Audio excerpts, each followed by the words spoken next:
Okay, so dapat ready po tayo sa lahat. Yamang tayo po ay nandirito. Tayo po ay lumalapit. Nasa church po tayo. And of course, hindi lamang po, dapat lagi po nating i-acknowledge, hindi lamang yung ating mga katabi, mga kapatiran, no, pangunahing dapat na kinikilala natin sa ating paggawi rito ay ang presensya ng Panginoon. Amen? Ang Holy Spirit. Amen ba? At tayo po ay haharap sa Diyos at makikinig ng kanyang mensahe, ng kanyang salita. Dapat ready po talaga tayo sa maraming bagay. Okay? Lalo na, syempre mensahe ng Panginoon ang mapapakinggan natin. Dapat ready po tayong ma-rebuke, ready po tayong makorek. Nakaready ba tayo doon? Ha? At dapat ready rin po tayong ma-offend. Ready ba tayong ma-offend? Dapat ready po tayong ma-offend kasi tandaan po natin, maraming pagkakataon sa buhay natin na doon po tayo mas naaayos. Okay? Doon po tayo mas gumagaling. Sino pang gustong gumaling? Hindi lang sa sakit. Okay? Gumaling siya bilang isang mamamayan, bilang isang tao, bilang anak ng Diyos. Di ba? Maging magaling ka. Actually, isa po yan sa mga natanggap po namin na mensahe last Sunday doon sa Soliven. Kailangan nating galingan. Di ba? Bilang mga anak ng Diyos, kailangan maging magaling tayo. Amen ba? Ayan po ay patuloy na magagawa natin sa tulong siyempre ng ating Panginoon at ang Banal na Espiritu. Okay? Sapagkat, lagi po natin tatandaan, we have to offend the mind. Sabihin niya natin, offend the mind, change the heart. Okay? And change the heart, transform lives. So dapat kasi nababago ang buhay natin. Paano mababago ang buhay natin? Madalas, kailangan po natin maranasan yung mga bagay po na yan. Okay? So tayo po muna tayong lahat at hawakan po natin ang ating mga Bible. Itaas natin. Tayo po manalangin. Aming Ama, kami po ay patuloy na nagpupurit nagpapasalamat sa iyo sa isa na naman pong dakilang pribileyo na ipinagkaloob mo na kami po ay magkatipon sa lugar na ito upang kayo po ay aming patuloy na papurihan, pasalamatan, parangalan, dakilain, luwalhatiin, Panginoon, sa aming kalagitnaan. At nagpapasalamat po kami na sa araw na ito, naniniwala po ako, na patuloy naming mararanasan ang napakayamang habag at biyaya mo sapagkat muli mo kaming papaalalahanan, muli mo kaming tuturuan at daragdagan ng aming mga kaalaman upang kami po ay patuloy na mga pamuhay ng ayon sa iyong kalooban.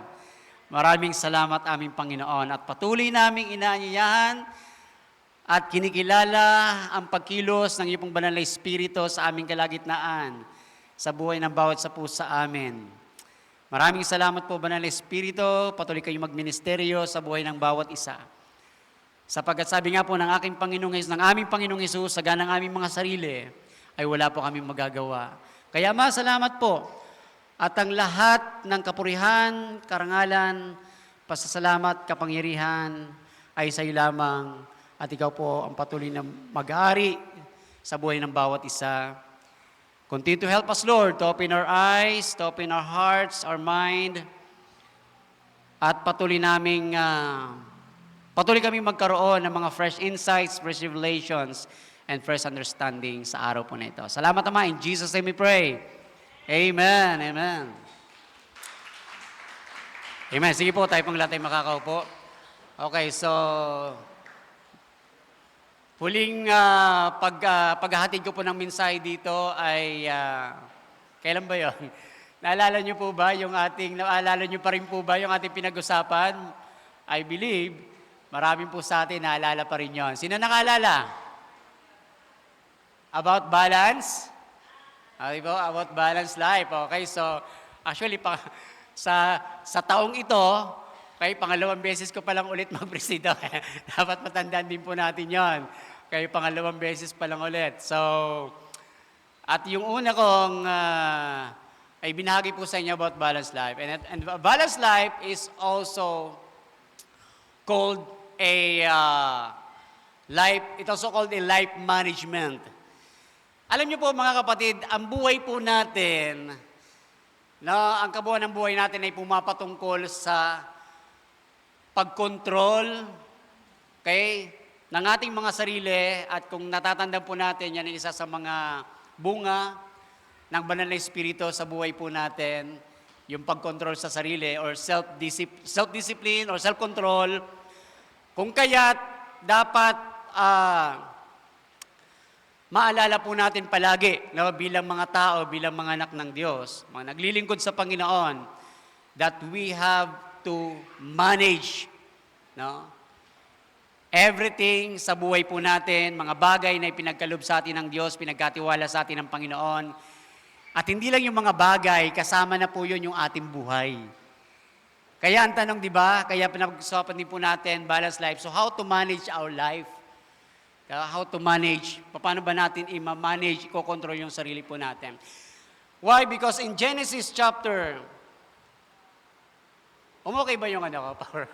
Okay, sabi po sa Genesis, chapter 1, verse 26, and God said, let us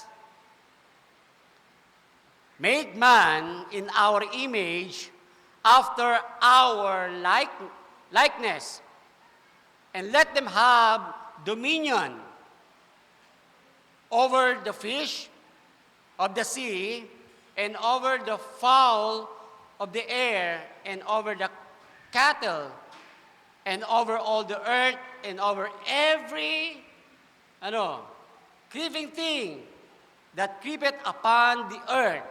Okay, so tinagalog po natin yan para mas lubos nating maintindihan. Sinabi ng Diyos, lalangin natin ang tao sa ating larawan, ayon sa ating wangis, at magkaroon sila ng kapangyarihan sa mga isda, sa dagat, at sa mga ibon, sa himpapawid, at sa mga nayon, sa mga hayop, at sa buong lupa, at sa bawat umuusad na nagsisiusad sa ibabaw ng lupa.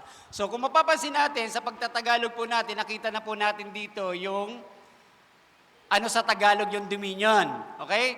So tingnan po natin sa next slide. Dominion, ibig pong sabihin mga kapatid, it is what? Kapangyarihan. Kapangyarihan, and to rule, to control, and to what? To manage. So ibig sabihin, nilikha pala tayo ng Diyos, kaya ang tao, kasi after niya pong likhain ang lahat ng bagay dito sa mundo na mga nakikita po natin. Okay, ano ba yung mga bagay nakita natin? Kasama na po dyan yung hindi natin nakita, yung paghinga natin, yung hangin. Okay, pero lahat ng bagay na nakikita natin, yan po yung sinabi ng Panginoon doon sa Genesis chapter 1 verse 26, na lahat po yan ay under our control. At ibinigay po yan sa atin ng Diyos. No, yung kapangyarihan na yan. Okay? Na lahat ng nilikha ng Diyos, okay, binigay po sa ilalim ng ating kapangyarihan to rule, to control, to manage. Okay? So binigyan niya po tayo ng dominion, ng kapangyarihan na i-manage ang mga bagay-bagay na nilikha po ng ating Panginoon. At kasama na po dyan, sa i-manage po natin, kung napag-usapan po natin about balanced life, life management, at kasama po sa i-manage po natin sa buhay na ito, ay yung ating emosyon. Okay? So kaya po ang, katulad ng binasa natin kanina, ng ating kapatid na si Brother Enorme, so ang pamagat po mga kapatid, ng mensahe ng Panginoon sa araw po na ito is about emotion management. Hindi po emotional, so magkaiba po yun. Iba po yung pagiging emotional sa salitang emotion lang. So emotion management. Kailangan po ay natututunan po natin i-manage. Okay? Hindi po natin ipinapanalangin o hinihiling na mawala yung emosyon po natin, sapagkat importante na tayo po ay may emosyon, tama? Kailangan po natin yan sa buhay. Pero yung pagiging emotional, okay, ay yan po yung dapat nating bantayan. Okay? At alam nyo po, sa habag at biyaya ng Panginoon, sa tinagal-tagal na rin po ng pagbabasa ko po ng Biblia, araw-araw, ay natutunan ko na rin po yung pang itinuro sa akin ng Panginoon, na kailangan mas mangibabaw ang isip po natin. Remember, in Romans chapter 12, verse 2, okay, na dapat ito ang patuloy nating inaayos. Yeah? Para maging maayos ang puso natin, maging maayos ang buhay po natin. Okay? So dito magsisimula.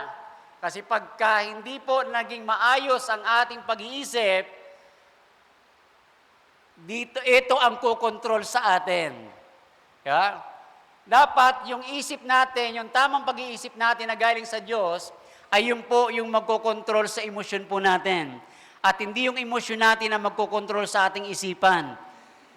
Dahil kapag ganun po ang nangyari, malaking problema po ang mangyayari sa buhay natin. Sabi nga po doon sa Proverbs chapter 25 verse 28, siyang hindi pumipigil sa kanyang sariling diwa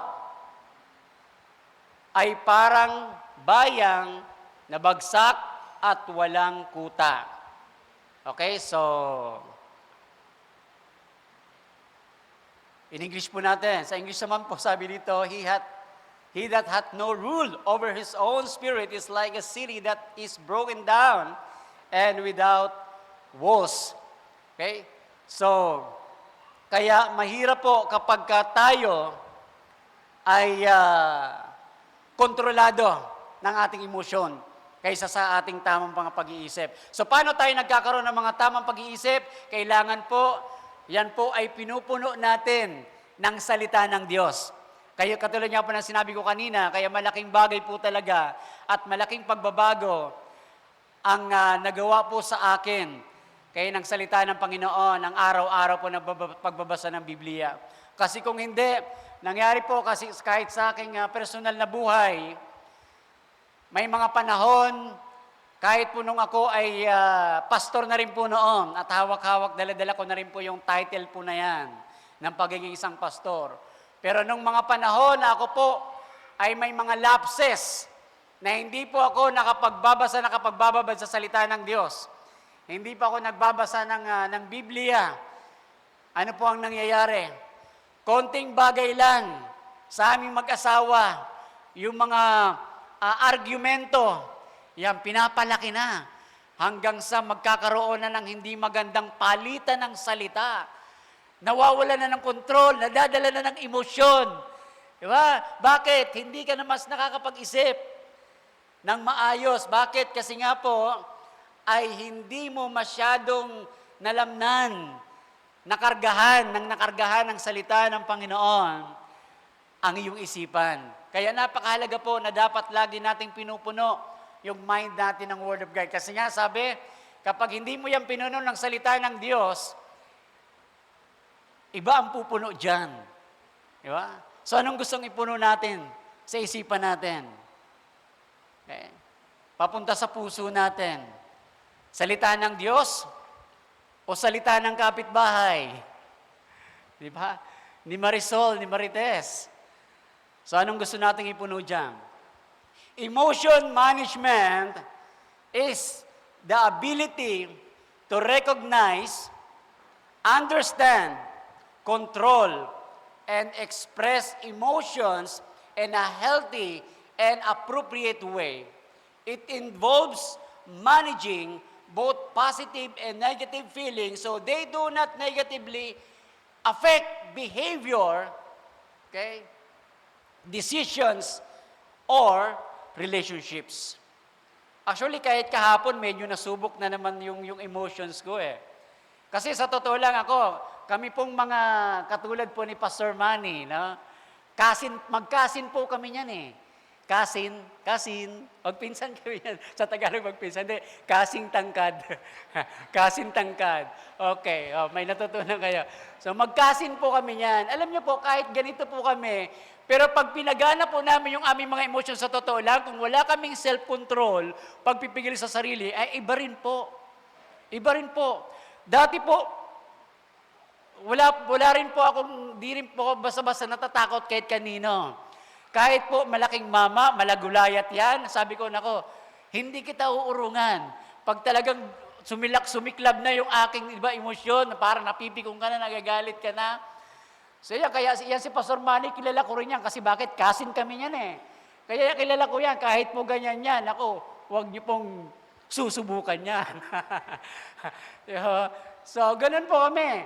At katulad kahapon, yung isang driver na, ito nga, mag-grab yung ating mga kapatiran.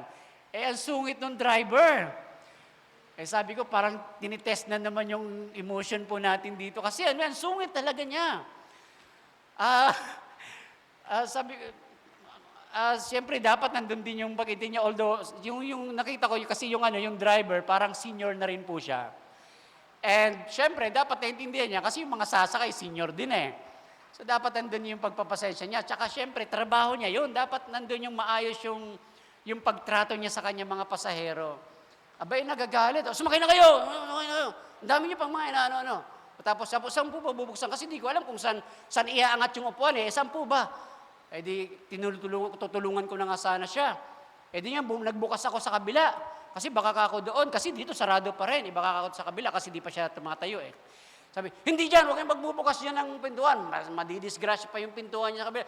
Galit talaga, ang sungit niya. Sabi ko, loob ko, tahimik lang ako. Sabi ko, ang sungit ito sa isip ko lang. Tapos bumalik sorry po, bumalik na ako sa kabila. Tapos si Mami, sabi ko, tapos si Nanay Elma nandyan.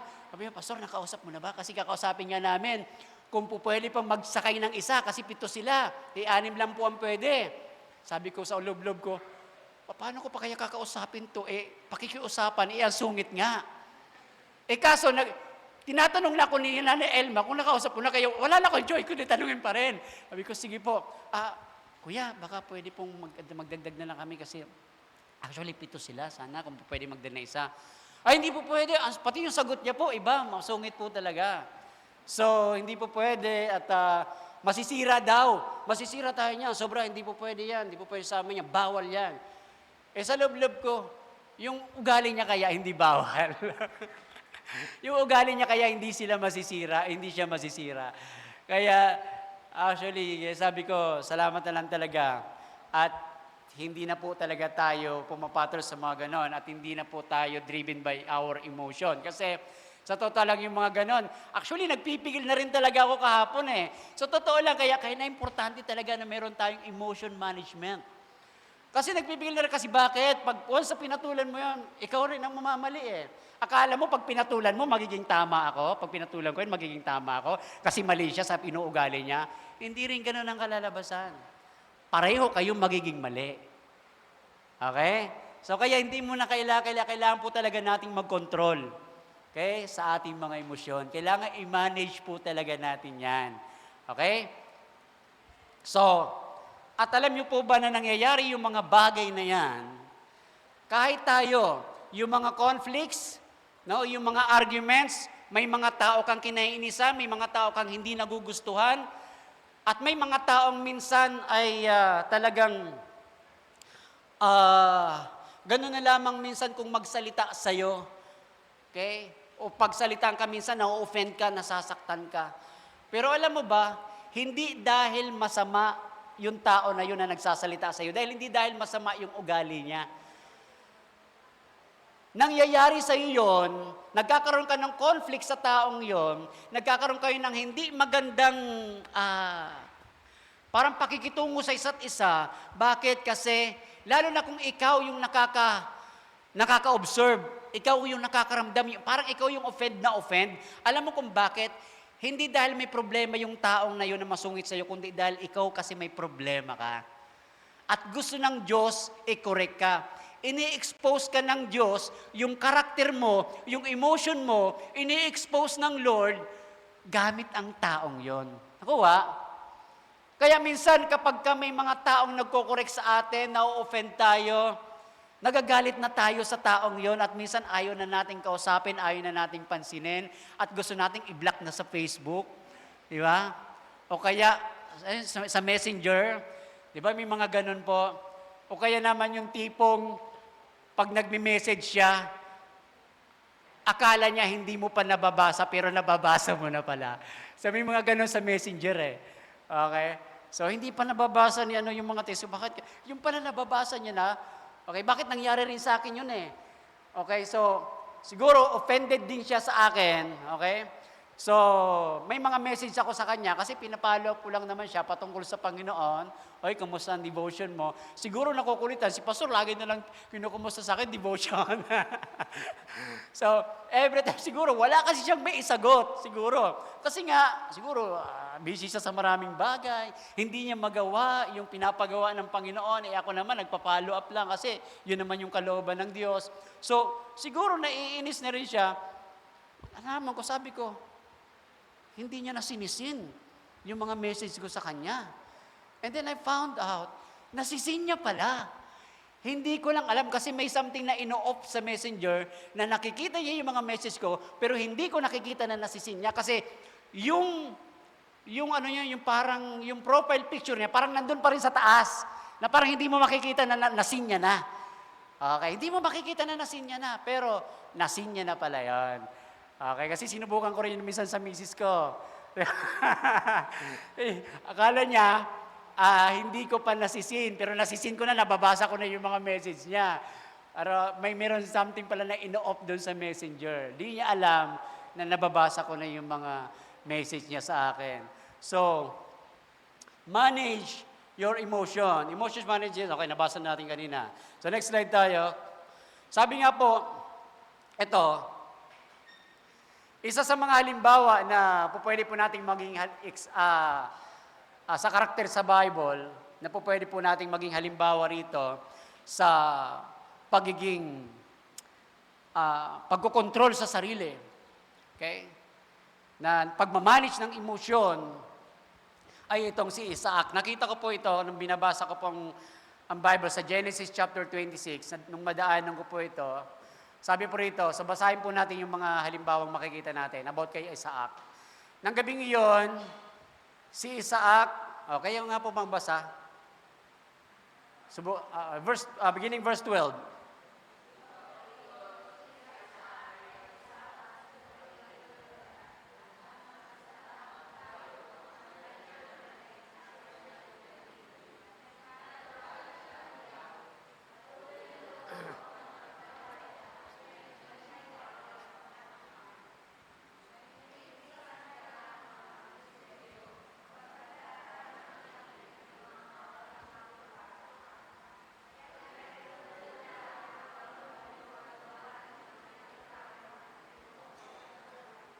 Okay, next slide. Basa po.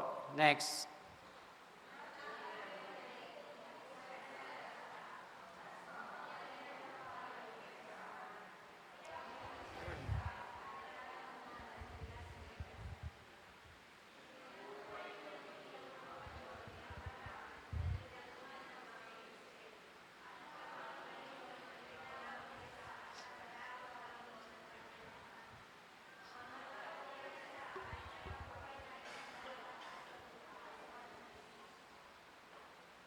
Okay.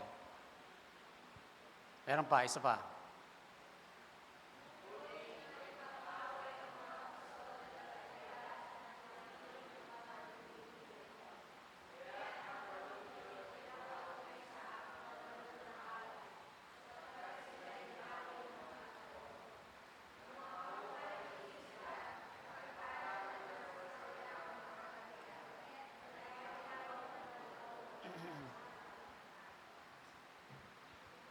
Okay na, tapos na? Okay. Hanggang verse 22 ha.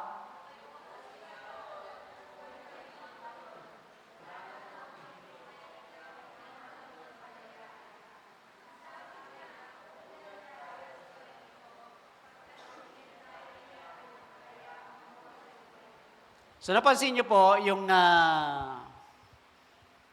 sa bawat pakikipag-away ng mga Pilistyo kay Isaac dahil sa inggit po sa kanya, kung mapapansin po natin, si Isaac ay hindi po nakikipag-away. Okay? Hindi po nagpakita ng anumang galit. Okay? Sa mga Pilistyo, ano po ang ginawa niya? Pinalaya siya, sige laya siya. Una ang dahilan dahil naiinggit sa kanya. Kasi ang yaman-yaman niya na, pinagpala na siya ng Panginoon. So may mga tao, yung mga katabi niya ron, mga kapitbahay niya, naiinggit sa kanya. So pinalaya siya, so ginawa niya, sige lipat siya. Punta muna siya sa isang libis ng Gerar. Okay? So hindi muna siya lumayo, pumunta lang muna siya sa isang libis. Ang ginawa niya, inagaw na sa kanya yung isang balon, sa panahon po noon, ni Abraham, ni Isaac, napakahalaga po na meron kang balon, sariling balon. Kasi yun po yung pinakapangunahing pagkukunan mo ng kabuhayan. Doon mo paiinumin yung mga hayop mo, doon mo didilagan yung mga tanim mo. Kaya napakahalaga po. Kaya every time na ikaw ay kukuhanan ng balon, iisipin mo, paano na? Paano yung pamilya ko? Ito ang source, di ba, ng aming kabuhayan. Okay? Yung balon, kaya pag wala na ito, pero anong reaction ni Isaac? Iwas na lang siya sa gulo. Sige, lilipat kami. Inaagawan siya, pinapalaya siya, kaya inaagawan siya ng kabuhayan, ng balon, hanggang sa ang ginagawa niya, lilipat lang siya at maghuhukay sila ng panibago. Okay? Hukayan niyang muli yung tinabunan at minsan naman hukay ng panibago. Ganun na lang po yung ginagawa niya. So, ibig sabihin, patuloy po nating kontrolin yung ating emosyon. Kasi bakit? Laging may magandang plano ang Diyos sa buhay natin. Kapag nagtiwala po tayo sa Panginoon, hindi niya po pababayaan or hindi niya po hahayaan na tayo po ay mawalan. Lagi niya tayong dadalhin. Saan? Sa kasaganaan. Sa lugar kung saan hindi tayo magkukulang. Bakit? Kasi kasama natin ang Panginoon. Kasama natin ang Diyos. Di ako mangangamba. So, ganun kasi yung reaction niya. Alam niya, sasamahan siya ng Panginoon, kasama siya ng Panginoon, so wala siyang pangamba. Hanggang sa dumating yung time na nakalayo-layo na sila sa mga Pilistyo, sa mga naiinggit sa kanya, sa mga umaaway sa kanya, at doon hindi na po siya ginulo. At ang sabi, tinawag po yun na balon ng kalayaan. Ang sabi niya, uunlad tayo sa lupaing ito sapagkat binigyan tayo ni Yahweh ng kalayaang mamuhay sa lupaing ito. Pero bago naman makamtan yon, anong nangyari? Nagkaroon ng maraming struggle. Nagkaroon ng maraming mga challenges din sa buhay, mga conflicts sa buhay ni Isaac. Pero ipinaubaya niya po yon lahat sa Panginoon. Amen? So emotion management helps people remain calm. Naging kalmado po si Isaac dito. Tayo po kaya, gabi kabuhayan ng pamilya mo, ganun ang gagawin sa iyo ng mga tao. Anong gagawin mo? Di ba? So siguro kung iba-iba si Isaac, di ba? Kahit papano may mga ano yan eh. Kasi si Abraham dati may patalim niyan eh.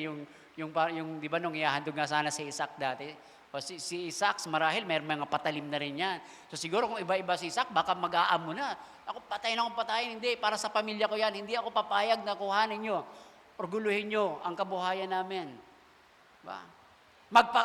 Magpatayan na. Pero sa palagay mo, kung gano'n ang gagawin ni Isaac, buti sana kung si Isaac lang. May pamilya siya eh. Madadamay na rin yung pamilya niya. At syempre, ginawa niya yon dahil may tiwala siya sa Panginoon. At nagkaroon siya ng pagkokontrol sa kanyang sariling emosyon. So emotion management helps people remain calm, think clearly, and respond wisely. Okay? So, respond wisely. So, hindi kayong tipo na kapag ka nasaktan ka, ba? Pag na-open ka, talagang aatake ka kaagad. Diba?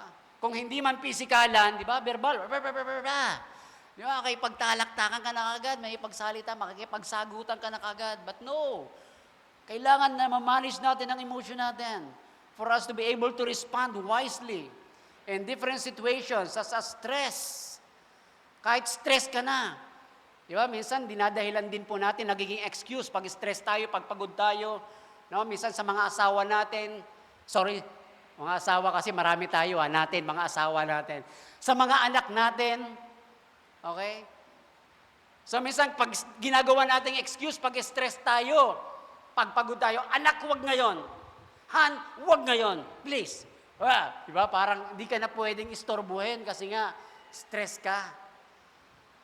Kailangan mong i-manage. May importante pala. O may kahit sa Facebook, may nakikita rin po. Maganda rin pa minsan-minsan, may natututunan po sa Facebook. May mga napapanood akong comedy. O dahil stress yung babae, nagwawalis. Ewan ko kung napanood nyo na rin to. Nagwawalis, stress. Nagsasalita, habang naglilinis siya ng bahay, kasi yung mister niya parang walang ginagawa, nasa bahay din. So naglilinis yung babae, marami ginagawa, nagdadakdak siya sa mister niya. Ano? Biglang may kumatok, may taong dumating. Ma'am, excuse me po, maaari po bang malaman yung pangalan niyo? Kasi po, ganito, ganyan. Parang na-istorbo siya, parang nainis siya. So dahil stress siya sa buhay, anong ginawa niya? Yung taong nagtanong sa kanya, nahampas niya ng walis. Or sinampal niya, ganyan. So, buti na lang medyo mapagpasensya naman yung mamang dumating. Doon na lang pumunta sa lalaki. Sir, yung message niyo po mukhang hindi lang tigre, mukhang dragon So, maaari po bang malaman ko yung pangalan niyo? Kasi po, ganito po kasi yun. Dito po yun, tama po yung address niyo at yung pangalan niyo. Kasi po may pinabibigay pong ayuda sa inyo. Ayan. So ayuda pala, 5,000. Ito po 5,000. So nung makita ng misis, ay ganun ba? Biglang bait si misis. Ay di mo naman kagad sinabi, pasensya ka na, akala ko naman. Di ba? Pagdating talaga sa ganon. Diba? Bumabait si misis, di ba? So, totoo naman yon. At aminado naman po ang mga misis doon. Hindi naman may kakaila yun. Okay? So, kaya sa mga binata, alam nyo na pag nag-asawa kayo. So, we have to respond wisely in a different situations such as stress, conflict, pressure, or excitement. Okay? So, wag natin gawing excuse kahit pagod tayo na madadrive na tayo ng emotion po natin. Okay? At hindi na tayo mag-iisip kung ano ba talaga yung tama. Hindi, kahit pagod ako, sigihan. Ano ba importanteng sasabihin mo sa akin? Sige, magkwento ka. Okay? Pero kanina ko lang siya, hindi talaga pinagkwento. Yung asawa ko.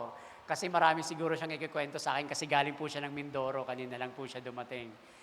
So, nagre-review pa ako ng aking preaching.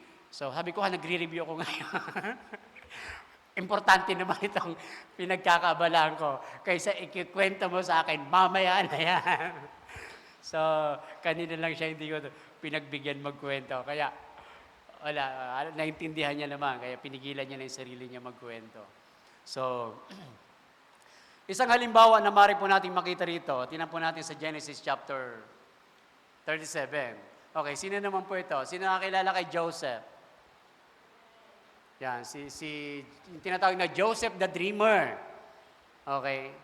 So kapag ikaw, marami kang kapatid, at lahat ng kapatid mo, okay, halimbawa ilan kayo, kahit 3, mga ganon. Kasi pagkaisa, minsan, pag 2 lang kayo, medyo... Eto kasi si Joseph, marami siyang kapatid. Okay? At yung mga kapatid niya, pinagkaisahan siya. Okay? Nainggit sa kanya, nagalit sa kanya, at pinagkaisahan siya na pag-isipan, pagplanuhan, nagawa ng masama. So ikaw, bilang isang kapatid, ganun yung mga plano, malaman mo na ganun ang gagawin sa'yo o ginagawa ng kapatid mo sa'yo, ano ang magiging respond mo? Diba? Anong gagawin mo? So ito sa napakamagandang halimbawa, nakita po natin dito si Joseph. Sabi nga po sa Genesis 7, mas mahal ni Israel si Jose, kaysa ibang mga anak, sapagkat matanda na siya nang ito'y isilang. Iginawa niya ito ng damit na mahaba at may manggas. Nang mahalata ng mga kapatid ni Jose na mas mahal siya ng kanilang ama, kinamuhian siya ng mga ito at ayaw siyang pakisamahang mabuti. Grabe, doon pa lang. Dahil parang sabi ng mga kapatid, parang may favoritism si tatay. So, ang nangyari, kinamuhian. Kung mapapansin pa po natin yung salitang kinamuhian, na talagang iba na yung pagtrato sa kanila kay Jose. Kaya ng mga kapatid niya. So, minsan na naginip si Jose, ito pang isa pang nagpasiklab ng inggit at galit sa mga kapatid ni Jose. Ano po yun? Minsan na naginip si Jose at lalong namuhi ang mga kapatid niya. Nang ito ikwento sa kanila, sabi ni Jose, na panaginipan ko, okay, na tayo ay nasa bukid at nagbibigkis ng trigo. Tumayo ang aking binigkis at yumukod sa paligid nito ang inyong mga binigkis. Anong ibig mo bang sabihin? Mag-ahari ka sa amin? Tanong nila. At lalo silang nagalit kay Jose. Okay? So, ano pa?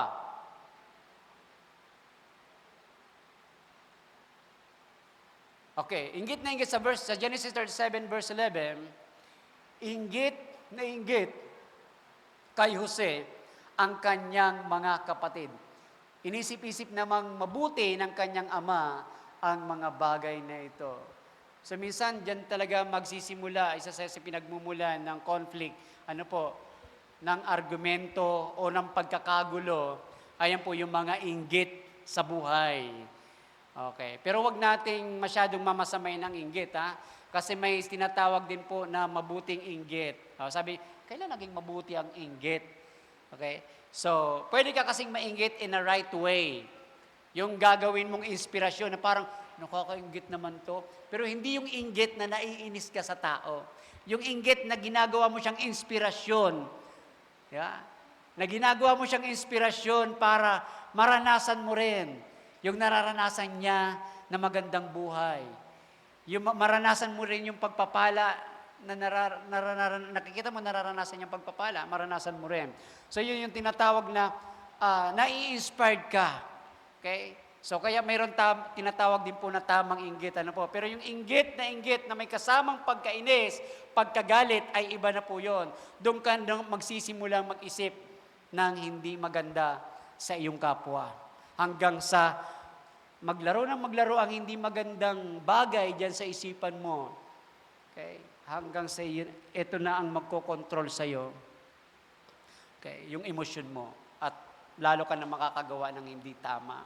Makakapagsalita ng hindi tama. Okay? So, ano pong nangyari sa sumunod?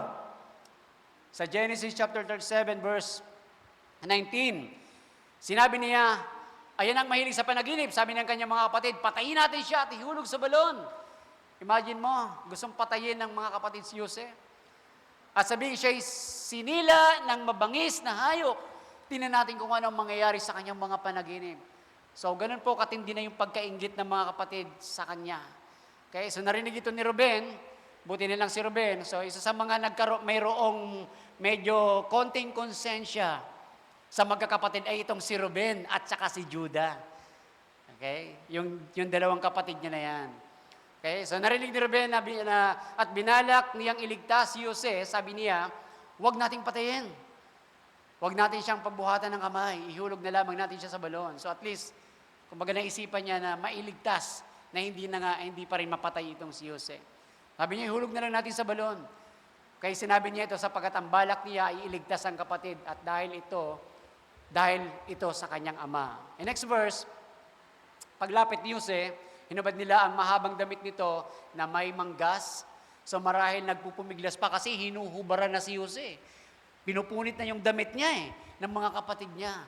Tapos hinahawakan na siya at ihuhulog nga po sa balon. So marahil siyempre magpupumiglas ka bilang kapatid, saan niyo ko dadalhin? Anong gagawin niyo sa akin? Di ba? So ganun lang po ang ginawa ni Jose and hanggang sa inihulog na po siya sa isang tuyong balon. Okay? So, buti na lang tuyo, no? Walang malalim na tubig kasi kung hindi, baka mahirapan talong matuluyan niya pong mamatay. Anong sunod na verse?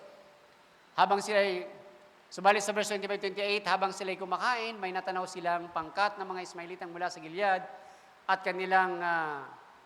ang kanilang mga kamelyo ay may kargang mga gagawing pabango na dadalhin sa Ehipto. Sinabi ni Judah sa kanyang mga kapatid, o isa pa ito si Judah, ito rin yung naisip niya, kasi para hindi na nga masyadong pag-initan si Jose ng mga kapatid. Diba? So naisip niya, ipalayo na lang. Diba? Paalisin na lang si Jose kaysa mapatay pa ng mga kapatid namin. Diba? So ganoon na lang naisip niya. Sinabi ni Judah sa kanyang mga kapatid, wala tayong mapapala kung papatayin natin ang kapatid natin. Ating kapatid, mabuti pa ipagbili na lamang natin siya sa mga Ismailita kaysa ating saktan. Siya'y kapatid din natin. So makikita natin si Ruben po yun, tsaka si Judah ang nagkaroon ng konting pagmamalasakit kay Jose. So mabuti pagbili na lamang natin siya sa mga Ismailita kaysa ating saktan. Siya'y kapatid din natin, laman ng ating laman at dugo ng ating dugo. At sila'y nagkasundo. Kaya't nang may dumaraang mga ngalakal na Midianita, iniahon nila si Jose at ipinagbili sa halagang 20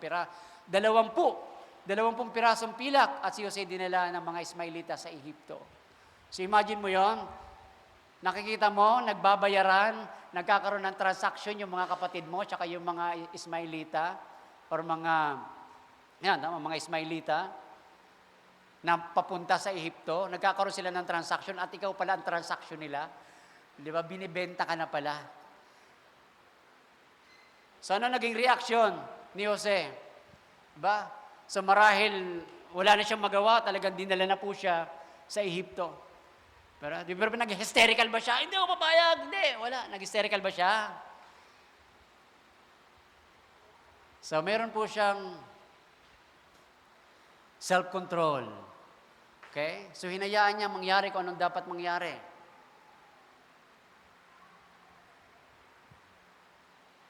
So sa madaling sabi, dinala siya sa Ehipto at doon, kaya kung itutuloy po natin yung kwento, doon marami rin po siyang naranasan na hindi maganda.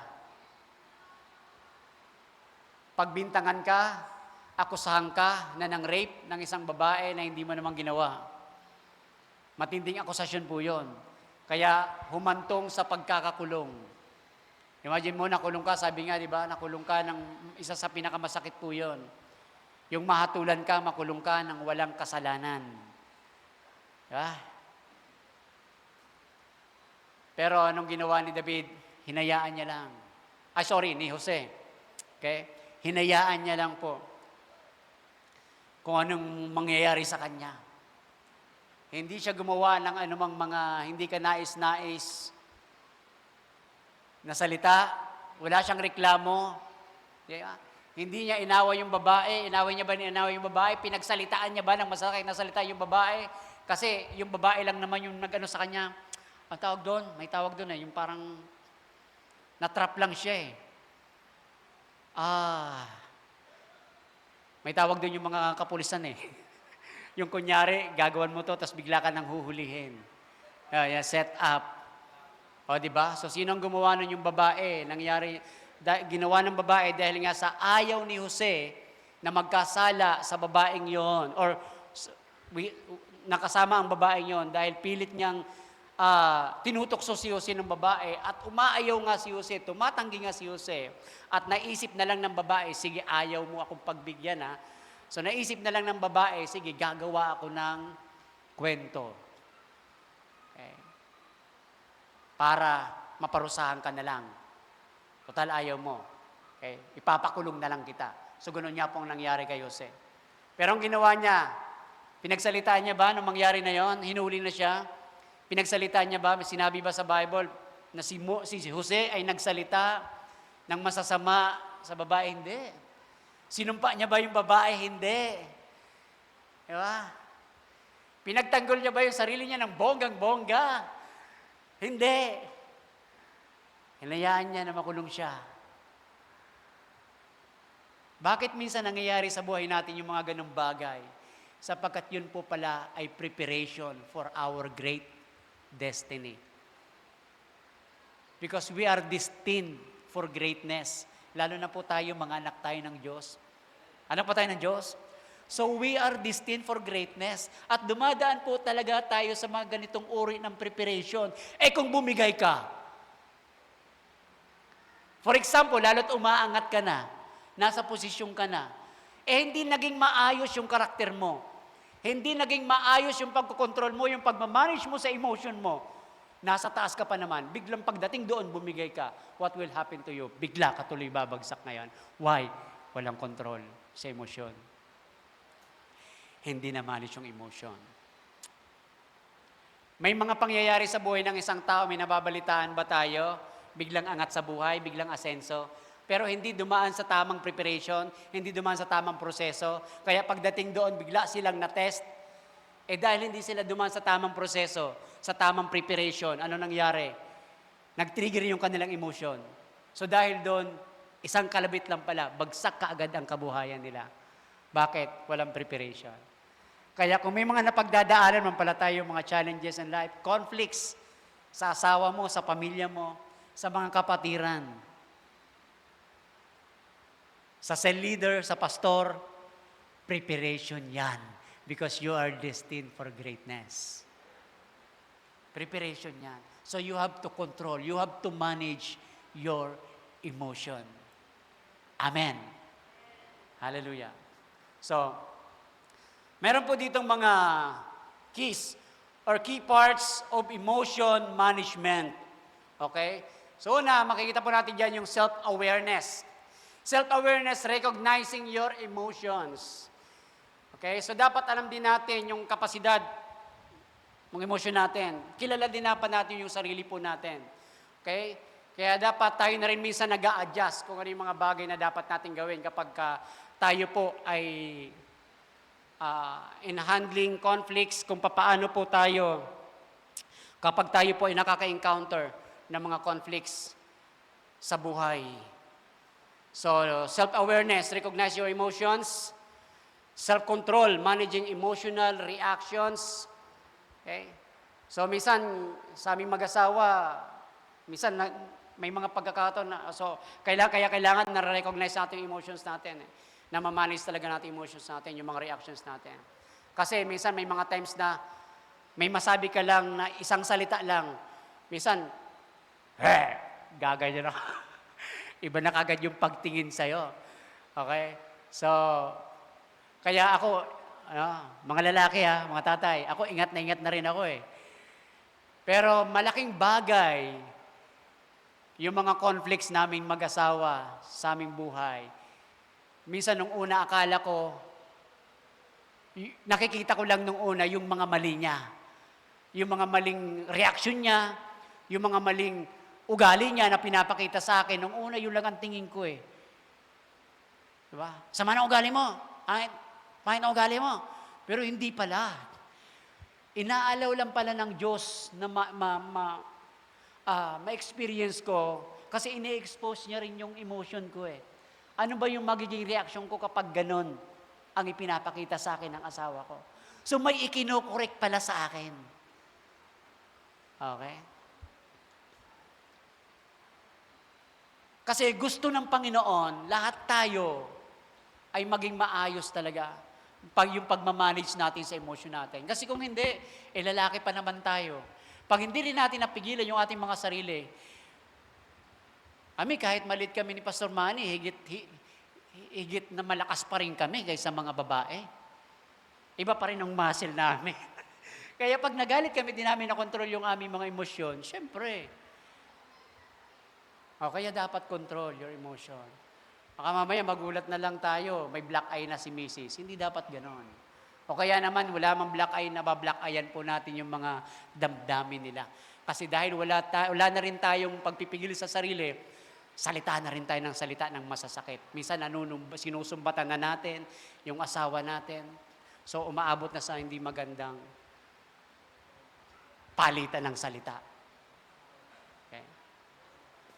Emotional expression, communicating feelings appropriately. Yan. So, emotional expression. Empathy, understanding others' emotion. Okay? So, dapat iniintindi rin natin yung emotion. Bagamat hindi naman talaga tayo dapat maging emotional, but we have to empathize. Kailangan pa rin po natin iniintindi yung emotion ng iba. Okay? Hayaan natin na yung karakter po natin ang i-expose ni Lord. Pero wag mong sadyain na ikaw ay, kaya lang naman ako ganito sa'yo kasi ine-expose din ni Lord yung ano mo. Hindi ganon. Diba? So, hayaan natin na yung sarili mo yung i-expose. Yung karakter mo ang expose ng Panginoon, yung emotion mo ang mamanage mo. Hindi yung minsan gagawin mo to, sasadyain mo talaga na i-offend ang i-offend yung tao. Hindi kasi kinukurik ka ng Panginoon. Ayusin mo kasi emotion mo. Tinitest lang ni Lord yung emotion mo. I-manage mo yung emotion mo. So hindi po ganon. Sa sarili po natin, tayo po ang number one magmamanage. Yung sarili natin magmamanage. Hindi po natin kailangan gawin ang isang bagay para ma-manage yung emosyon ng isang tao. Hindi natin kailangan sadyain gawin ang isang bagay o sabihin ang isang bagay para ma-manage yung emosyon niya. Okay? So tayo ang dapat na mag-manage ng emosyon natin unang-una. Stress management, handling pressure effectively. Next, mga examples of emotion management. Okay? Ano yung mga examples natin? Staying calm during an argument instead of shouting. May mga kakilala po ako. Okay? Staying calm during an argument instead of shouting. May kakilala po ako bilang isang exposed din po ako sa mga businessman and businesswoman. So may mga nakakahalubilo po tayo. So may background din po tayo ng entrepreneur. So may mga nakakahalubilo po tayo mga businessman and businesswoman. So kaya may mga nakikilala po ako na nakikitaan ng mga hindi magandang pag-uugali nung sila po ay umangat na, kumita na ng malaki, hindi na nasiyahan, nagkaroon ng programa yung may-ari ng kumpanya, aba dumating yung time, samantalang dati, motor lang ang dinadrive niya, naglalalamove lang siya, diba? Samantalang dati, mahirap lang din yung buhay nila, pero isa siya sa tinulungan ng may-ari, minotivate ng may-ari ng kumpanya para umangat ang buhay. Pero dumating yung time na umangat nga po yung buhay niya, umangat ang buhay. Talagang kumita ng malaki. Pero dumating yung time, nagkaroon ng programa yung may-ari ng kumpanya. At hindi nagustuhan itong taong ito na kumikita na ng malaki. Hindi na nagustuhan. Aba dumating yung time na parang, gusto niya na rin kontrolin yung may-ari. Gusto niya na rin na siya na ang magkaroon, masunod yung kanyang mga ideas. Diba? Porket feeling niya, malaki na ang naambag niya sa kumpanya. Na bagamat kumita siya, ay malaki rin naman ang kinita ng kumpanya sa kanya. Parang siguro may mga ganun siyang kaisipan. Pero kaya dumating yung time, nagkaroon po ng argumento. Okay? At dumating po yung time, hindi niya na-control yung emotion niya. Hindi niya na-manage yung emotion niya. Pasigaw na siyang nagsasalita sa meeting. At ang sinisigawan niya, yung mismong may-ari. At dahil sa nagawa niya, nung una, okay pa. Pero nung tumagal-tagal, napagtanto niya, sobrang nag-sorry talaga siya. Pero huli na ang lahat. Huli na ang lahat. Sinigawan niya na yung may-ari sa harapan ng meeting na yung kasama yung mga matataas din na opisyal ng kumpanya. So, anong nangyari? At sinabi niya pa, malakas na pa ang loob niya na sinabi niya, okay sir, kung hindi mo tatanggapin yung idea ko, sir, I'll quit. Sa lakas pa ng loob niya, sabihin niya na mag-quit siya. Okay. Alam niyo po, mas nanahimik pa nga yung may-ari kaysa sa kanya. Mas may self-control pa yung may-ari kaysa sa kanya. Di ba usually pagka, ay ako may-ari dito, hindi dapat, this is our policy. Okay? Ito yung natin, kailangan sundin nyo. Ako may-ari dito, ako dapat masusunod. Pero hindi na po nag-react ng ganun yung may-ari. Nag-react ng hindi maganda, itong business partner na ito sa baba. Kaya ano nangyari? Dahil sinabi niya na mag-quit siya, so pinangatawan niya na yung sinabi niya, nag-quit nga siya, umalis siya sa grupo hanggang sa ngayon. Marami pa sana siyang makukubra, kikitain na pera. Kasi continuous na po yung income niya sa kumpanya. At hanggat maaari talagang hindi na po basta-basta mapipigilan yon kasi marami na rin po siyang mga tauhan na gumagalaw under him. Pero dumating yung time na hindi niya na po makukuha yon. dahil yung account niya sa company ay blinak na. Nung na-block na, di niya na po makukuha. So akala niya nung una, okay pa makuha, pero hanggang sa, so anong nangyayari sa kanya? Bagsak po yung kanyang finances ngayon. Kaya kailangan stay calm.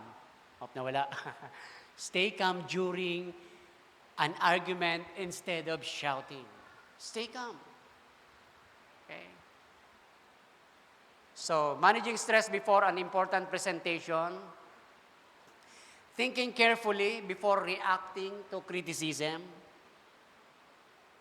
encouraging, okay, mga examples po ito ng emotion management, encouraging others, okay, during difficult situations. Okay, encouraging others positively during difficult situations. So imagine kapag alam mo pala kung paano i-manage yung emotion mo, i-control yung emotion mo. Kahit sa mga mahirap na sitwasyon, kaya mo pa rin magpalakas ng loob ng ibang tao. Kaya mo pa rin mag-motivate. Kasi bakit? Hindi naman nila alam na ikaw mismo discourage ka kung hindi mo mapigilan yung emotion mo, wala kang emotion management. Diba? Cell leader ka. Diba? Yung tao mo sa baba, yun ang pinagbuntungan mo ng iyong mga kabigatan. So ano sa palagay mo ang pwedeng maging kaisipan ng sinisel group mo or ng dinidi group mo? Diba? Bakit? Kasi ibinulalas mo sa kanyang lahat ng mga kabigatan mo kasi hindi mo na napigilan yung emosyon mo. Okay? So hindi dapat. Tayo, bakit? D-group leader ka or kaya pastor ka. Ikaw yung inaasahan na magpapalakas ng loob ng iba. Pero parang gusto mo ikaw ang palakasin ng loob ng tao mo sa baba. Anong sabi? Iron sharpen iron. Sino magpapalakas sa'yo? Yung ka-level mo. Kapwa D-group leader mo. Yun ang magpapalakas sa'yo. Doon mo kung gusto mo mag-open ng emotion, doon mo i-open. O kaya, syempre, yung taong nasa taas mo, doon ka mag-open. Doon ka magsabi. Amen? So, kasi bakit? Encouraging others positively during difficult situations. Thinking carefully before reacting to criticism. May mga pagkakataon na hindi natin gusto lahat ng sinasabi ng isang tao. Tama ba? Pero kapag hindi ba natin gusto, magre-react na kagad tayo. Or kaya naman,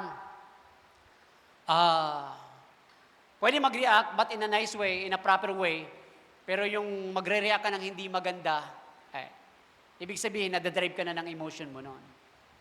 Okay. So, kailangan po nating, kapag may mga correction, criticism sa buhay natin, kailangan po nating i-deal. Pwede nating i-deal yung tao personally. Practical application po tayo. So, pwede po nating i-deal yung tao personally. Minsan kasi, may mga pagkakataon na parang mali yung sinabi ni brother, ni sister. Parang may mali sa sinabi ni pastor. Doon sa meeting, nag-react ka na kaagad.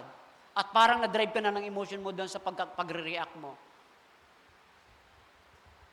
Makikita mo kung sinong mapapahiya.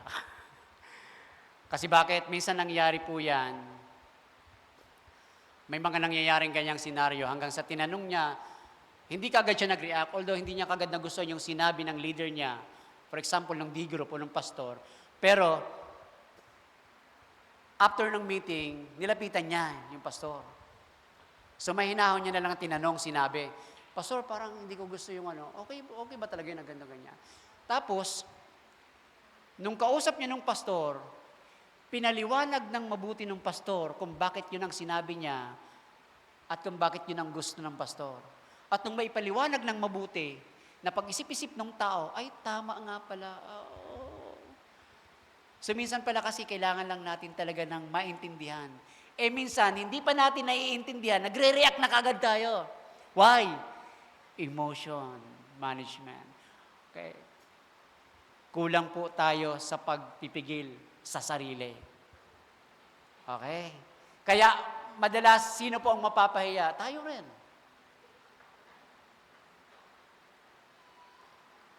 So kung ayaw na ayaw nating napapahiya, bantayan po natin. I-manage po natin yung mga emotion po natin. And importance of emotion management, it improves relationships. Siyempre, gusto ba natin mag-improve yung relationship natin? Kaso kung wala kang emotion management, wala kang palapatol ka, di ba? Akala mo ba, pag pumatol ka, magiging tama ka na kaagad doon? Akala mo, pag pumatol ka, magiging panalo ka na kaagad doon dahil pinatulan mo siya? Hindi po. Okay? So, at maraming nagbo-broke, okay? Maraming nasisira na mga relationships kapag wala po tayong control sa emotion po natin. Okay? Improves, so ano yung importance of emotion management? Improves relationships. So itong gawin natin kung gusto natin nag-i-improve yung mga relationships natin sa family, husband and wife, brothers and sisters. Yeah. Ano pa? It reduces stress. Ang dami mo nang ang stress Sa school, sa trabaho, sa office. Sa church, may stress din. Okay? Heavenly stress. Di ba? Yun nga lang kagandahan dito. Minsan na-stressin kami. Pero na-stress kami dahil heavenly stress po ang tawag doon. Hindi po worldly stress. Okay? Or yung tinatawag din po na merong makalangit na kalungkutan, meron pong makamundong kalungkutan. Magkaiba po yun. Nalulungkot ka kasi maraming tao nagkakasala, daming tao mapapahama. Okay? Heavenly, makalangit na kalungkutan. Yung makamundong kalungkutan, yung nalulungkot ka kasi wala kang iPhone 16. kasi wala kang kotse, wala kang house in lot. Wala kang savings, hindi ka nakakapag-travel. Makamundong kalungkutan po 'yon. So, wag po tayo doon. So, it improves relationships, reduces stress, supports better decision making. So sa palagay mo, makakapag-desisyon ka pa kapag ito na ang Diba sabi nga, kaya nga, sabi sa atin, huwag kang magdidesisyon kapag galit ka. Kapag masyado kang nasaktan, yung parang, di ba? Na alam mo na parang ang sakit-sakit, tapos magdidesisyon ka ng isang bagay na gagawin mo. Huwag. Iwasan nyo raw pong magdidesisyon kapag ikaw ay galit. O kaya inis na inis ka. Tapos magdidesisyon ka ng isang bagay na gagawin. Huwag kasi bakit? Mapapahama ka. Kapapahamak mo lang. Okay? Pero kapag tayo po ay we know how to manage our emotion. So nagkakaroon po tayo ng nagsusupports po ito for a better decision making. Mas nakakapag-desisyon ka pa rin ng tama. Diba? Kasi nga, you know how to manage your emotion. Kahit galit na galit ka na, kahit inis ka na, pero dahil na ma-manage mo siya, mag-iisip ka pa rin ng dapat gawin.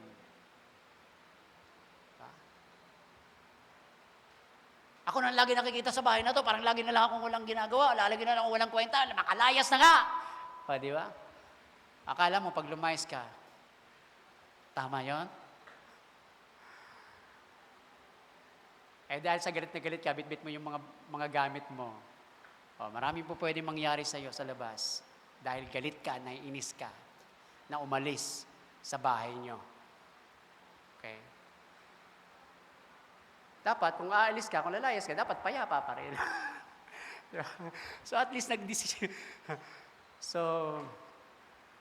hindi yung, di ba, usually, di ba, galit na galit, di ba, yung mga napapanood sa TV, nagda-drive, inis na inis, galit na galit, ano nangyari sa kanila, di ba? Nalidisgrasya, babangga. O kaya si Mrs. dati, sino na nag-experience nito? Sino nakarelate dito? Pag nainis ako sa asawa ko dati, hinaharurot ko yung motor, ang bilis. Ewan ko kung may nakarelate. Kasi minsan ganun ako pag nainis ako sa asawa ko dati po yun. Hinaharurot ko talaga yung motor, pero Iniiwasan ko naman yung mga pwedeng mag-aama. Pero talagang si Mrs. ang higpit na ng kapit niya at talagang kinukurot niya na ako. Tapos maya-maya di niya na mapigil kasi bakit hindi pa rin ako tumitigil. Eh syempre, pwedeng mapunta sa pagka-aksidente. Eh syempre, may mga anak na rin kami noon, mga baby pa. Syempre, pagka minsan naiinis din. Grabe. So, dinadaan ko yung inis ko sa pagpapaharurot ng motor. Talagang singit ng singit kahit alanganin. Kahit minsan sinisigawan ako, wala akong pakialam. Hoy! Eh wala, overtake pa rin ako. Sabi mamaya, sasabihin ng asawa ko, sige, kung gusto mo mamatay, ikaw na lang. Ibaba mo na ako, itabi mo yung motor. So, yon kapag mga pagkakataon na hindi mo talaga na-handle yung emotion mo, hindi mo na-manage. At po pwedeng humantong sa hindi magandang bagay talaga. Diba? So, yun yung mga example ng hindi mo na ma-manage yung emotion mo. Buti kinahabagan pa kami ng Lord. Kaya after naman nun ay masmasan ako, nagsisisi talaga ako. Di ba? Kasi bakit? Hindi ako nagsisisi dahil nabangga kami. Hindi ako nagsisisi dahil sumemplang kami. Nagsisisi kami kasi yung emotion ko sa mga oras na yon ay hindi ko na-control. Hindi ko na-manage. Paano kung na-aksidente nga kami? Kaya, nung may masmasan ako, labi ko, Lord, pasensya na po. Sorry po. Okay. Nagpadala ako sa emosyon ko. Buti kinahabagan pa kami ng Panginoon, kaya hindi niya po inalaw na may mangyaring masama. Okay? Nagkakaroon din po ito ng increase of self-confidence. Nag-i-increase yung self-confidence natin. It improves workplace and social behavior. Di ba? Kung may inising kang tao, palagay mo, magiging approachable ka kaya? O ikaw naman, magagawa mo kaya na nakikipag-usap sa ibang tao? So, paano tayo makakapag-testify? Paano natin i-share si Jesus? Hindi natin makipag-usap sa mga tao, hindi natin magawang mag-open ng conversation or ng communication. Kasi, tayo mismo parang yung emotion natin hindi maayos, yung karakter natin hindi maayos. Pero kapag meron tayong emotion management, it improves workplace and social behavior. And it promotes mental well-being. Okay? So, ang lahat ng ito ay patuloy na mangyayari sa buhay natin kapag talagang tayo ay palapit ng palapit sa Panginoon. Laging nagbababad sa salita ng Panginoon. Kasi mas maiisip pa, dahil kapag yan ay puno ng salita ng Diyos, kung everyday po tayo nagbabasa ng Biblia, so bago po natin ma-encounter yung mga conflicts in life, yung mga problems in life, sa pagbabasa pa lang natin ng Biblia, sa pagdi-devotion pa lang natin, doon pa lang dinidil na tayo ni Lord. Dinidil na tayo ng Panginoon. Kaya pagdating ng mga conflicts, alam na po natin kung paano tayo haharap, kung paano tayo magre-respond sa mga struggle, sa mga makakaharap po natin ng mga conflicts in life. Kaya yun po yung kahalagan kasi bakit? Alam mo yung salita ng Diyos. Amen? So emotion management is the process of controlling and handling emotions in a balanced and constructive manner. Okay, so, yung isang naging halimbawa ko pa rito, na hindi naman nagkaroon ng, kwento ko na lang po itong mga verse po na ito, huwag na po natin basahin lahat, napakarami po kasi. Si King Saul. So, si King Saul, okay, basahin nyo na lang po yan sa 1 Samuel. Okay, so si King Saul, ay dumating po sa point na hindi rin po siya nagkaroon ng pagkokontrol sa kanyang emosyon. At ang naging cause po nito yung dahil sa kanyang pagsuway. Diba? So napansin po natin dito na kapag ikaw pala talaga ay hindi lumalakad ayon sa kalooban ng Diyos. Ibig sabihin, sumusuway ka sa kalooban ng Panginoon. Doon po tayo nagiging ma-pride. At pag nagiging ma-pride po tayo, gusto natin na susunod ko na yung gusto natin. At dahil yun ang gusto natin na nasusunod, anong mangyayari? Di ba? Wala na tayong pagkokontrol. Tayo na ang kinokontrol ng emotion po natin. So nagsimula po yon 2 beses na sumuway si King Saul. Una, Ah, ang sabi ng ang sabi ni Samuel ay hintayin mo ako. Okay? So 7 days magkita tayo diyan. Pero dahil nainip, okay? Nainip po itong si King Saul, hindi po siya nakapagantay. Akala niya dahil hari siya, mas mataas na siya kay Samuel. Okay?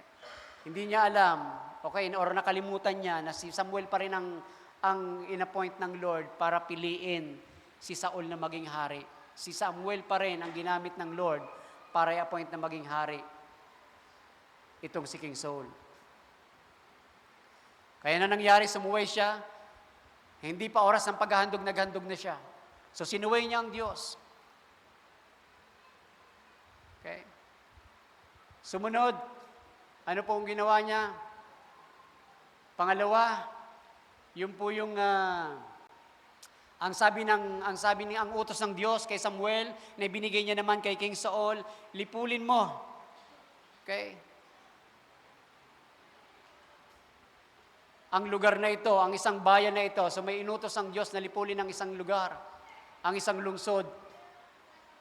At ang sabi ng Diyos, sa utos ng Diyos kay Samuel, papunta kay Saul, so ang sabi naman ni Samuel kay Saul, kailangan wala kang ititira. Lahat, lipulin mo sila. Pati mga hayop. Pati mga baka. Okay, lahat. Wala kang ititira. So ang nangyari, nagtira sila. Binihag nila yung hari, kay binuhay nila yung hari, hindi nila pinatay yung hari, tapos itinira nila yung mga tatabang baka, hindi nila pinatay yung matatabang baka. Ang katwiran nila, para meron silang ihahandog sa Diyos. Hindi nga yun ang instructions ng Panginoon. Walang sinabi ang Diyos na itira mo yung matatabang baka at itira mo yung hari. Walang sinabi ang ganon. Kaya sumuway na naman itong si Saul. So dahil po doon na po nagsimula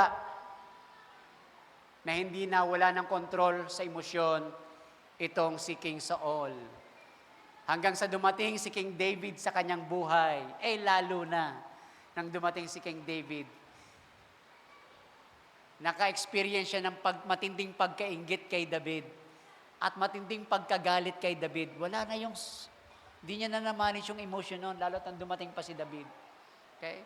Kaya nga si David, ilang beses niyang pagtangkang patayin. Ini-spare niya, sinisibat niya. Okay? Hanggang hinahanting niya kahit saan magpunta si David. Talagang hinahanting niya, gusto niya talagang patayin si David. Diba? Ni King Saul. Okay? Wala na sa katinuang pag-iisip. Talagang dinadrive na po siya ng kanyang emosyon. So, kaya itong si King Saul ay dahil sa kanyang pagtugis kay David, ay siya po ay nagmukha ng isang masamang hari. Okay? Gayunpaman, si King David naman ay hindi niya pinag-isipan ng masama si King Saul. Kahit sobrang sama na ng isip ni King Saul sa kanya, pinagtangkaan ng maraming beses ang buhay niya. Hinahanting siya. Kaysa siya magpunta, sinusundan siya. Gusto talaga siyang patayin. Pero si King David, anong ginawa naman ni King David? Kahit dalawang beses din nagkaroon si King David na pwede niyang patayin si King Saul. Kasi kinikilala niya na nga na magkalaban na sila. Pero pati yung mga taong nasa paligid nila, alam nila na kalaban na ni King Saul si David. Hindi pa hari si David. At alam naman ng mga taong hawak ni David na kalaban ni David si King Saul. Pero hindi pala ganun ang kaisipan ni David. Hindi kailanman inisip ni David na kalaban niya si King Saul. Ha? So kahit kailan gumawa ng hindi maganda, mag-isip man ng hindi maganda sa atin ng tao. Okay? Lalo na po kung yan ay anointed ng Panginoon, ay wag na wag po nating pag-iisipan ang hindi maganda. Okay? So bakit, ano yung isa sa pinakapangunahing dahilan ni David? Bakit hindi niya po pinag-iisipan ng maganda si King Saul? kahit po siya ay pinag-iisipan ng masama ni King Saul, pero ano ang pangunahing dahilan ni David? Sapagkat si King Saul ay pinili ng Diyos. Si King Saul ay appointed ng Diyos at inanoint din po siya ng Diyos para maging hari. Kaya ang sabi ni David, ang Diyos ang humatol sa amin, pero hindi ko ilalagay sa aking mga kamay para siya ay patayin, para siya ay pagbuhatan, para po siya ay saktan. Sabi ni King David. Kaya kahit 2 beses nagkaroon ng pagkakataon si David na pwede nang patayin, pagigantayin si King Saul, hindi niya po ginawa. So sabi nga po sa mga Kawikaan chapter 5, 22 to 23, kasamaan ng isang tao ay bihag na nakaumang. Siya ang magdurusa sa sariling kasalanan. Pagkat walang pagpipigil, siya ay mamamatay. At dahil sa kamangmangan, hantungan niya'y sa libingan. So kaya dumating po talaga yung panahon na ang Diyos nang gumawa ng paraan para ito pong si King Saul ay mamatay sa digmaan para pumalit na si David na maging hari ng Israel. Sa ating pagtatapos,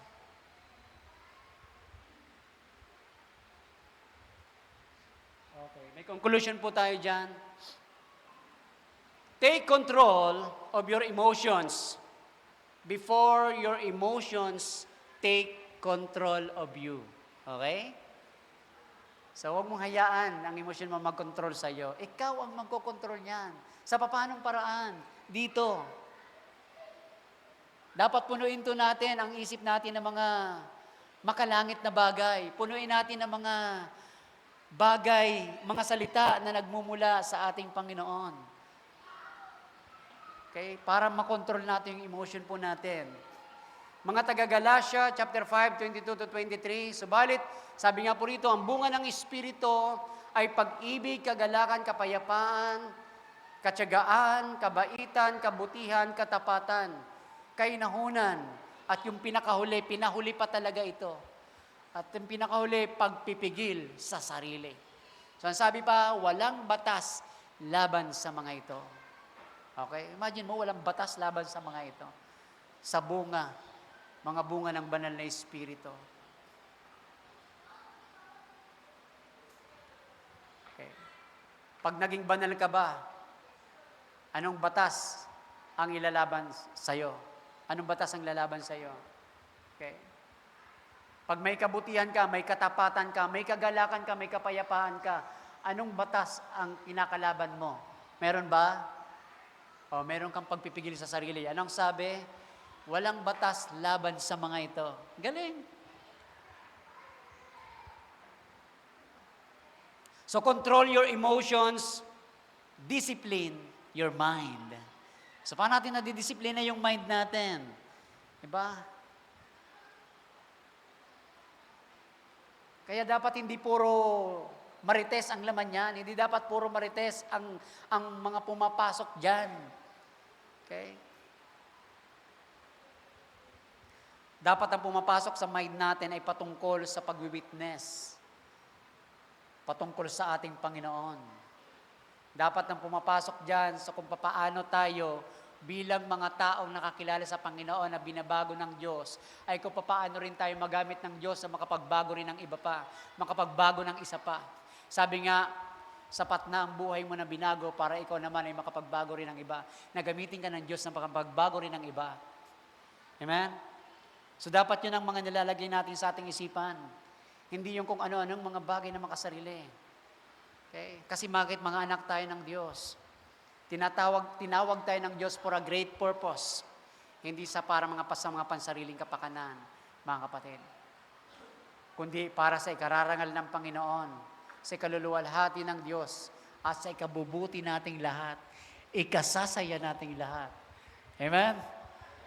Hallelujah. So, sabi nga po sa Romans again, 12 verse 2, and be not conformed to this world, but be ye transformed by the renewing of your mind, that ye may prove that is that good and acceptable and perfect will of God. Sabi po sa Tagalog, at huwag kayong magsiayon sa sanlibutan ito, kundi mag-iba kayo sa pamamagitan ng pagbabago ng inyong pag-iisip. So, paano tayo mag-iiba? Sa pamamagitan ng pagbabago ng isip. So, paano mababago ang isip natin? Okay? Kailangan ng pagbabago ng isip upang mapatunayan ninyo kung alin ang mabuti at kaaya-aya at lubos sa kalooban ng Diyos. So, paano natin mapupuno ng kabutihan? Salita ng Diyos. Diba? Napapag-aralan natin. Maganda po yung ginagawa natin ng Sunday. Diba? Isa po yan sa yung mga kadahilanan bakit kailangan natin basahin ang Biblia. Okay. Sapagkat ito po yung napaka-importante sa buhay po ng bawat isa. Okay? Sa mga preachers, sa mga pastors, sa mga anak ng Diyos, sa buhay ng bawat isa.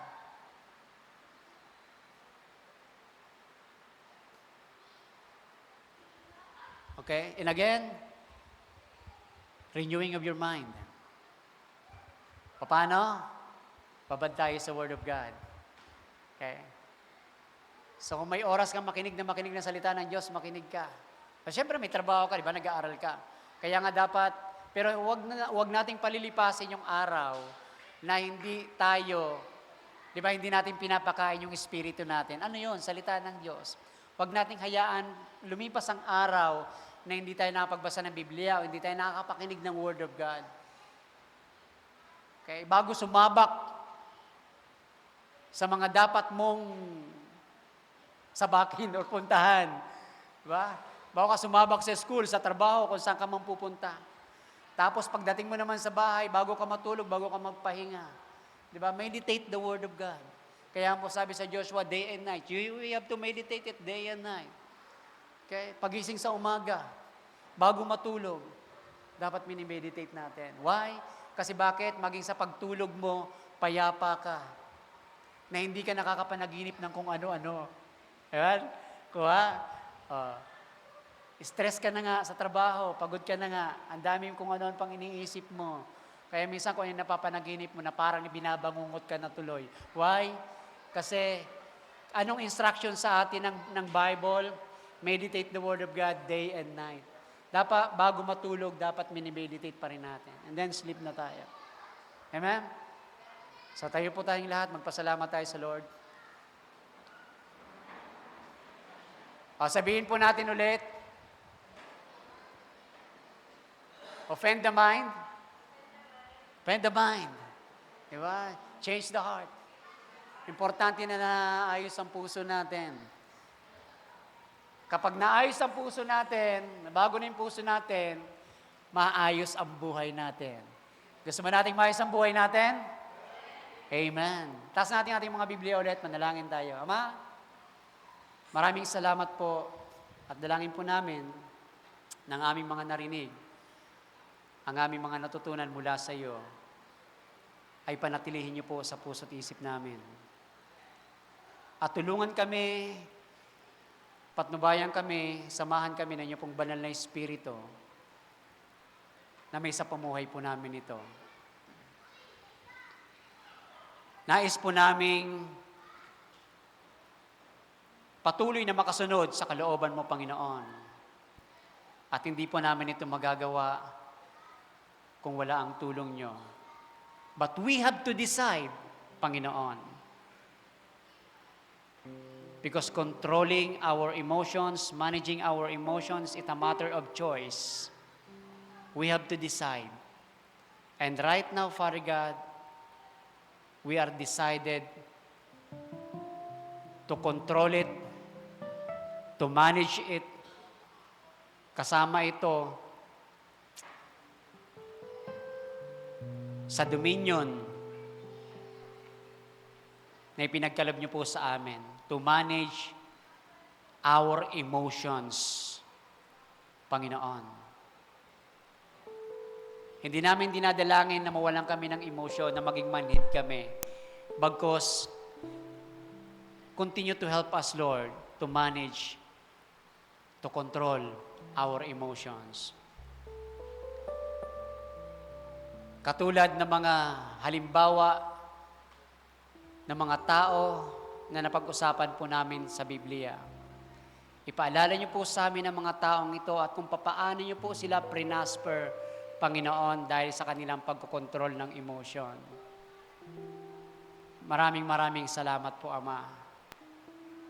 At kung papaano niyo pong pinanatiling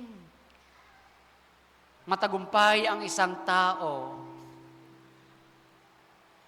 dahil sa pagkokontrol niya sa kanyang emotion. Lord, maraming salamat sa mga preparations. Maraming salamat po sa mga pinagdadaanan po namin. Kinikilala po namin ito bilang paghahanda niyo po sa buhay namin for greatness. Because we do believe, Lord, that we are destined for greatness sapagkat mga tinawag mo kami, mga pinili mo kami, mga anak mo po kami. Ang sabi mo nga po, kami ay kasama sa tagapagmana mo ng mundong ito. At yun ay salita mo, Panginoon. At yun ay pangako mo, Panginoon, sa buhay ng iyong mga anak. Sa buhay ng mga nagtitiwala, umaasa, nananampalataya po sa inyo.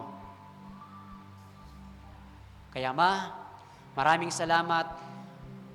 At patuloy nga po namin mapagtatagumpayan. Bagamat hindi namin maiiwasan na kami po ay ma-offend. Hindi po namin maiiwasan na kami po ay magkakaroon ng mga conflicts. Subalit, dahil meron kaming control sa aming sarili. We know how to manage our emotion. Lord, mapapanatili mo kami kung saan mo kami inilagay. At patuloy pang mag-i-improve ito, Panginoon. Patuloy pang magle-level up ito, Panginoon. Sapagkat patuloy mo kaming sinasamahan, pinapalalahanan at tinuturuan.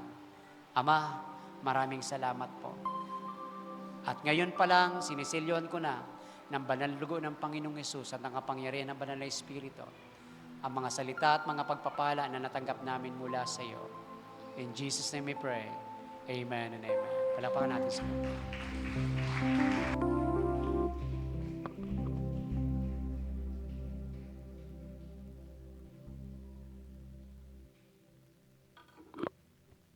Thank you po, Pastor Wilbert.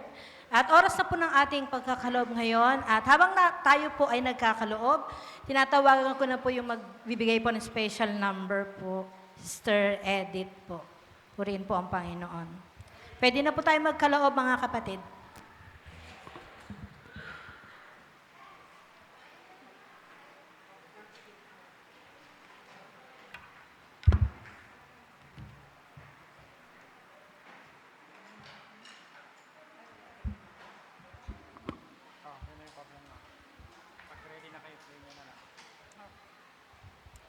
Amen. Hallelujah. Thank you, Lord.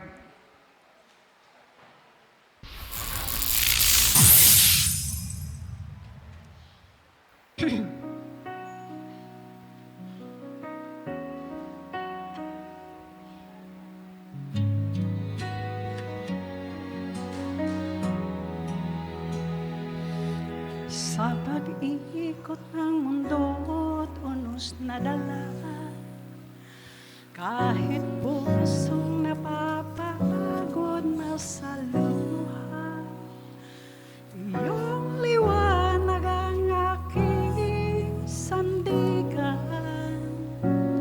Sa'yo lamang, Panginoon, ang pag-asa.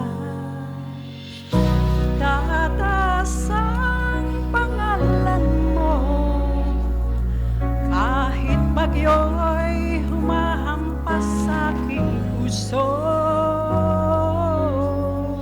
Sa bawat pintig ng buhay ko, papuri ko'y sisigaw, dakila ka, O Diyos ko. Amen. Thank you, Lord.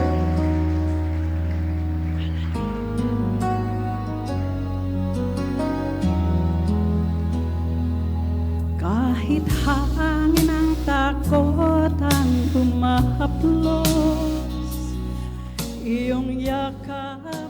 pag-ibig ang aking tanglaw. Sa dulo ng landas, sa piling mo'y payapa. Ang aking tinig, alalay sa iyong kalwalhatian. Itataas ang pangalan mo, kahit bagyo'y humahampas sa aking puso. Sa bawat pintig ng buhay ko, papuri ko'y sisigaw, dakila ka, o Diyos ko. Kahit kailan ikaw ang sandigan, hindi magmamaliw, hindi magbabago. Sa'yo ang lahat ng papurit, ibig, buhay ko'y alay sa dakilang hari. Itataas ang pangalan mo, kahit bagyo'y humahampas sa aking puso. Sa bawat pintig ng buhay ko, papuri ko'y sisigaw, dakila ka, o Diyos ko. Papuri ko'y sisigaw, dakila ka, o Diyos ko. Amen. Thank you, Lord.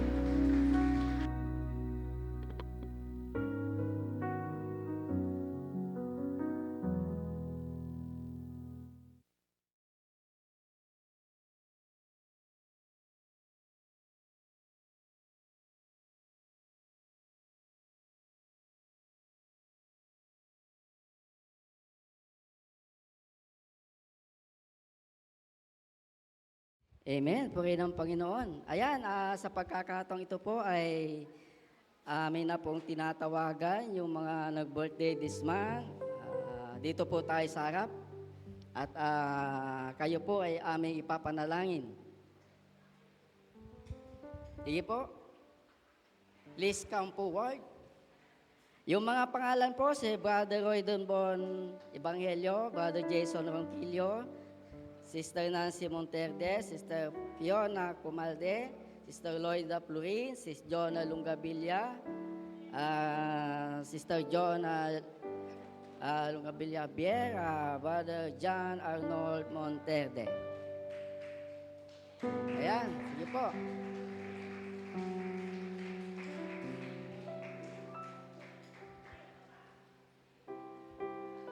Sige po, tumayo po tayong lahat at sila po ay ating ipapanalangin. Sige po.